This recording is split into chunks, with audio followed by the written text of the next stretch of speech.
أعوذ بالله من الشيطان الرجيم. بسم الله الرحمن الرحيم. يا أيها النبي اتق الله ولا تطع الكافرين والمنافقين إن الله كان عليما حكيما. واتبع ما يوحى إليك من ربك إن الله كان بما تعملون خبيرا. وتوكل على الله وكفى بالله وكيلا. ما جعل الله لرجل من قلبين في جوفه وما جعل أزواجكم اللائي تظاهرون منهن أمهاتكم وما جعل أدعياءكم أبناءكم ذلكم قولكم بأفواهكم والله يقول الحق وهو يهدي السبيل. ادعوهم لآبائهم هو أقسط عند الله فإن لم تعلموا آباءهم فإخوانكم في الدين ومواليكم وليس عليكم جناح فيما أخطأتم به ولكن ما تعمدت قلوبكم وكان الله غفورا رحيما. النبي أولى بالمؤمنين من أنفسهم وأزواجهم أمهاتهم وأولو الأرحام بعضهم أولى ببعض في كتاب الله من المؤمنين والمهاجرين إلا أن تفعلوا إلى أوليائكم معروفا كان ذلك في الكتاب مسطورا. وإذ أخذنا من النبيين ميثاقهم ومنك ومن نوح وإبراهيم وموسى وعيسى بن مريم وأخذنا منهم ميثاقا غليظا ليسأل الصادقين عن صدقهم وأعد للكافرين عذابا أليما. يا أيها الذين آمنوا اذكروا نعمة الله عليكم إذ جاءتكم جنود فأرسلنا عليهم ريحا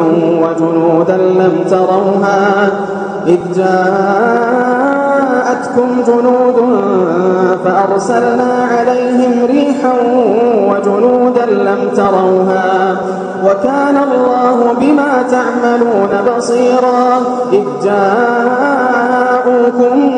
من فوقكم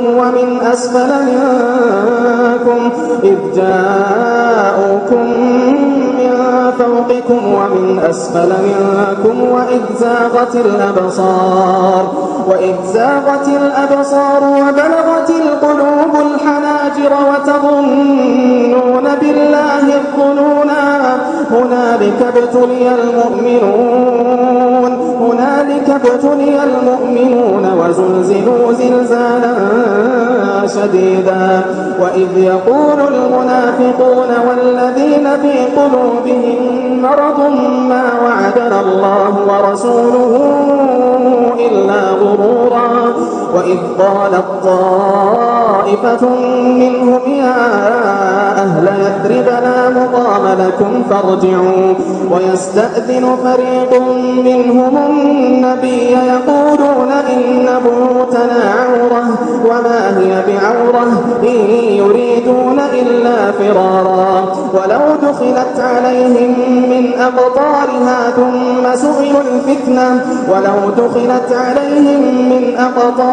ثم سئلوا الفتنة لآتوها وما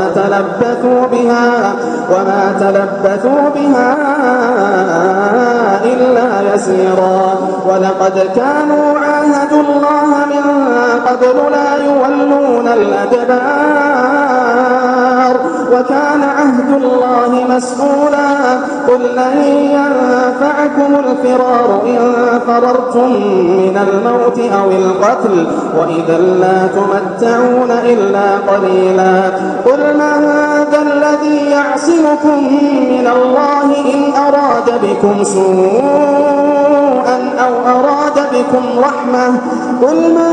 ذا الذي يعصمكم من الله إن أراد بكم سوءا أو أراد بكم رحمة ولا يجدون لهم من دون الله وليا ولا نصيرا قد يعلم الله المعوقين منكم والقائلين لإخوانهم هلم إلينا ولا يأتون البأس إلا قليلا أشحة عليكم فإذا جاء الخوف رأيتهم ينظرون إليك تدور أعينهم كالذي يغشى عليه من الموت فإذا ذهب الخوف سلقوكم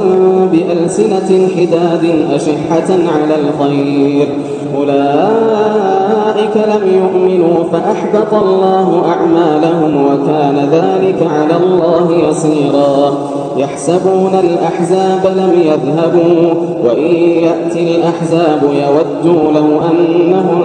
بادون في الأعراب يسألون عن أنبائكم ولو كانوا فيكم ما قاتلوا إلا قليلا لقد كان لكم في رسول الله أسوة حسنة لمن كان يرجو الله واليوم الآخر وذكر الله كثيرا ولما رأى المؤمنون الأحزاب قالوا هذا ما وعدنا الله ورسوله وصدق الله ورسوله وما زادهم إلا إيمانا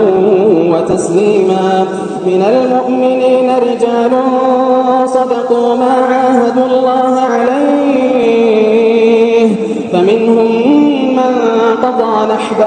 ومنهم من ينتظر وما بدلوا تبديلا ليجزي الله الصادقين بصدقهم ويعذب المنافقين إن شاء أو يتوب عليهم إن الله كان غفورا رحيما ورد الله الذين كفروا بغيظهم لم ينالوا خيرا وكفى الله المؤمنين القتال وكان الله قويا عزيزا وأنزل الذين ظاهروهم من أهل الكتاب من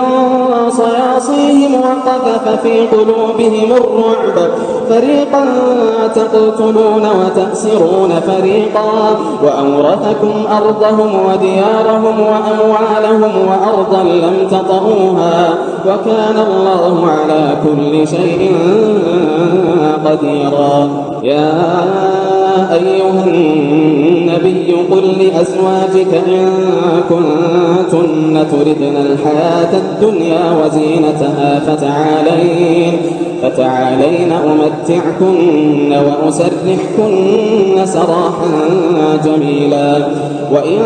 كنتن تردن الله ورسوله والدار الآخرة فإن الله أعد للمحسنات منكن أجرا عظيما يا نساء النبي من يأت منكن بفاحشة مبينة يضاعف لها العذاب ضعفين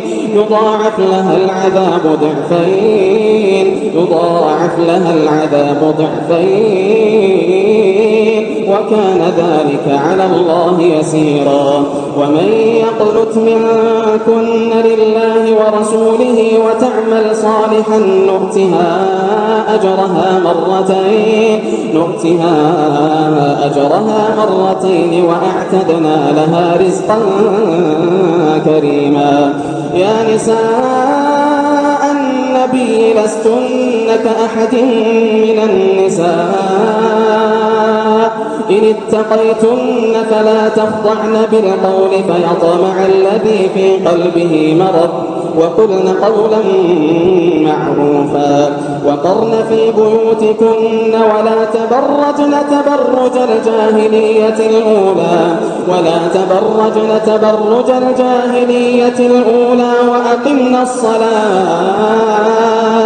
وأقمنا الصلاة وآتينا الزكاة وأطعنا الله ورسوله إنما يريد الله ليذهب عنكم الرجس أهل البيت ويطهركم تطهيرا واذكرن ما يتلى في بيوتكن من آيات الله والحكمة إن الله كان لطيفا خبيرا إن المسلمين والمسلمات والمؤمنين والمؤمنات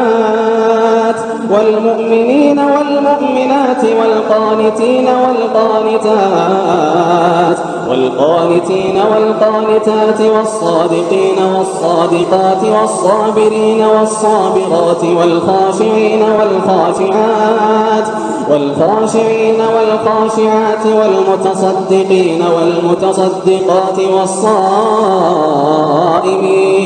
والصائمات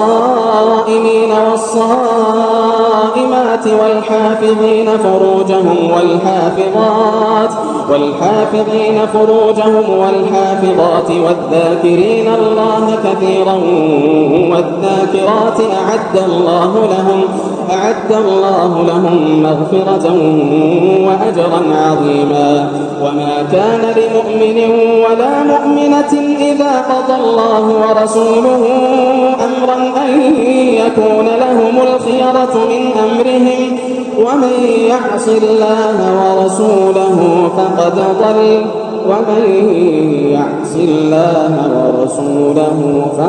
ضل ضلالا مبينا وإذ تقول للذي أنعم الله عليه وأنعمت عليه أمسك عليك زوجك واتق الله وتخفي في نفسك ما الله مبديه وتخشى الناس والله أحق أن تخشاه فلما قضى زيد منها وطرا زوجناكها لكي لا يكون على المؤمنين حرج في أزواج أدعيائهم إذا قضوا منهن وطرا وكان أمر الله مفعولا ما كان على النبي من حرج فيما فرض الله له سنة الله في الذين خلوا من قبل وكان أمر الله قدرا مقدورا الذين يبلغون رسالات الله ويخشونه ولا يخشون أحدا إلا الله وكفى بالله حسيبا ما كان محمد أبا أحد من رجالكم ولكن رسول الله وخاتم النبيين وكان الله بكل شيء عليما يا أيها الذين آمنوا اذكروا الله ذكرا كثيرا وسبحوه بكرة وأصيلا هو الذي يصلي عليكم وملائكته ليخرجكم من الظلمات إلى النور وكان بالمؤمنين رحيما تحيتهم يوم يلقونه سلام وأعد لهم أجرا كريما يا أيها النبي إنا أرسلناك شاهدا ومبشرا ونذيرا وداعيا إلى الله بإذنه وسراجا منيرا وبشر المؤمنين بأن لهم من الله فضلا كبيرا ولا تطع الكافرين والمنافقين ودع أذاهم وتوكل على الله وكفى بالله وكيلا يا أيها الذين آمنوا إذا نكحتم المؤمنات ثم طلقتموهن من قبل أن تمسوهن فما لكم عليهم من عدة تعتدونها فمتعوهن وسرحوهن سراحا جميلا. يا أيها النبي إنا أحللنا لك أزواجك اللاتي آتيت أجورهن وما ملكت يمينك مما أفاء الله عليك وبنات عمك وبنات عماتك وبنات خالك وبنات خالاتك اللاتي هاجرن معك وامرأة مؤمنة إن وهبت نفسها للنبي إن أراد النبي أن يستنكحها خالصة لك من دون المؤمنين. قد علمنا ما فرضنا عليهم في أزواجهم وما ملكت أيمانهم لكي لا يكون عليك حرج وكان الله غفورا رحيما. ترجي من تشاء منهن وتؤوي إليك من تشاء ومن ابتغيت ممن عزلت فلا جناح عليك. ذلك أدنى أن تقر أعينهن ولا يحزن ويرضين بما آتيتهن كلهن والله يعلم ما في قلوبكم وكان الله عليما حليما. لا يحل لك النساء من بعد ولا أن تبدل بهن من أزواج ولو أعجبك حسنهن إلا ما ملكت يمينك وكان الله على كل شيء رقيبا. يا أيها الذين آمنوا لا تدخلوا بيوت النبي إلا أن يؤذن لكم إلى طعام غير ناظرين إناه ولكن إذا دعيتم فادخلوا فإذا طعمتم فانتشروا ولا مستأنسين لحديث إن ذلكم كان يؤذي النبي فيستحيي منكم والله لا يستحيي من الحق. وإذا سألتموهن متاعا فاسألوهن من وراء حجاب ذلكم أطهر لقلوبكم وقلوبهم. وما كان لكم أن تؤذوا رسول الله ولا أن تنكحوا أزواجه من بعده أبدا إن ذلكم كان عند الله عظيما. إن تبدوا شيئا أو تخفوه فإن الله كان بكل شيء عليما. لا جناح عليهن في آبائهن ولا أبنائهن ولا إخوانهن ولا أبناء إخوانهن ولا أبناء أخواتهن ولا نسائهن ولا ما ملكت أيمانهن واتقين الله إن الله كان على كل شيء شهيدا. إن الله وملائكته يصلون على النبي يا أيها الذين آمنوا صلوا عليه وسلموا تسليما. إن الذين يؤذون الله ورسوله لعنهم الله في الدنيا والآخرة وأعد لهم عذابا مهينا. والذين يؤذون المؤمنين والمؤمنات بغير ما اكتسبوا فقد احتملوا بهتانا وإثما مبينا. يا أيها النبي قل لأزواجك وبناتك ونساء المؤمنين يدنين عليهن من جلابيبهن ذلك أدنى أن يعرفن فلا يؤذين أزواجك وبناتك ونساء المؤمنين يدنين عليهن من جلابيبهن ذلك أدنى أن يعرفن فلا يؤذين وكان الله غفورا رحيما لئن لم ينته المنافقون والذين في قلوبهم مرض والمرجفون في المدينة لنغرينك بهم ثم لا يجاورونك فيها إلا قليلا ملعونين أينما ثقفوا أخذوا وقتلوا تقتيلا سنة الله في الذين خلوا من قبل ولن تجد لسنة الله تبديلا يسألك الناس عن الساعة قل إنما علمها عند الله وما يدريك لعل الساعة تكون قريبا إن الله لعن الكافرين وأعد لهم سعيرا خالدين فيها أبدا لا يجدون وليا ولا نصيرا يوم تقلب وجوههم في النار يقولون يا ليتنا أطعنا الله يوم تقلب وجوههم في النار يقولون يا ليتنا أطعنا الله يقولون يا ليتنا أطعنا الله وأطعنا الرسولا وقالوا ربنا إنا أطعنا سادتنا وكبراءنا فأضلونا السبيلا ربنا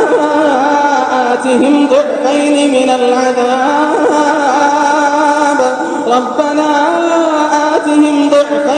العذاب والعنهم لعنا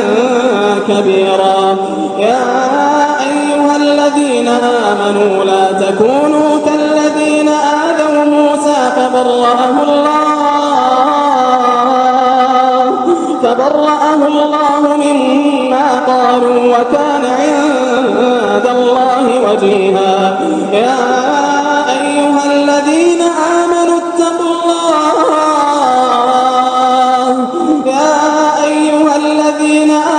اتقوا الله وقولوا قولا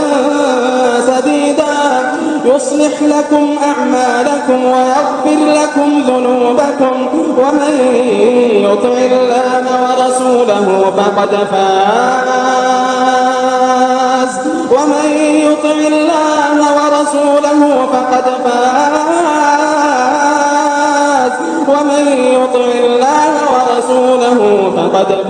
فوزا عظيما إنا عرضنا الأمانة على السماوات والأرض والجبال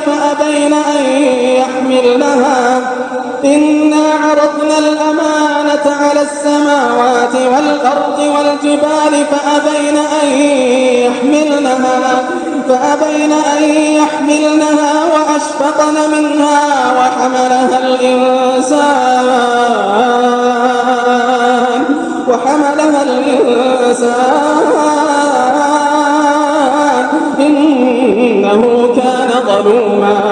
إنه كان ظلوما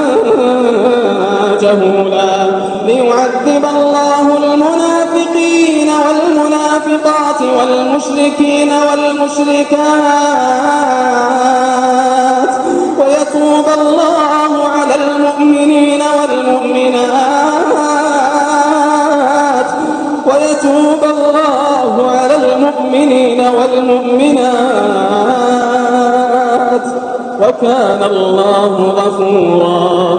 وكان الله غفورا رحيما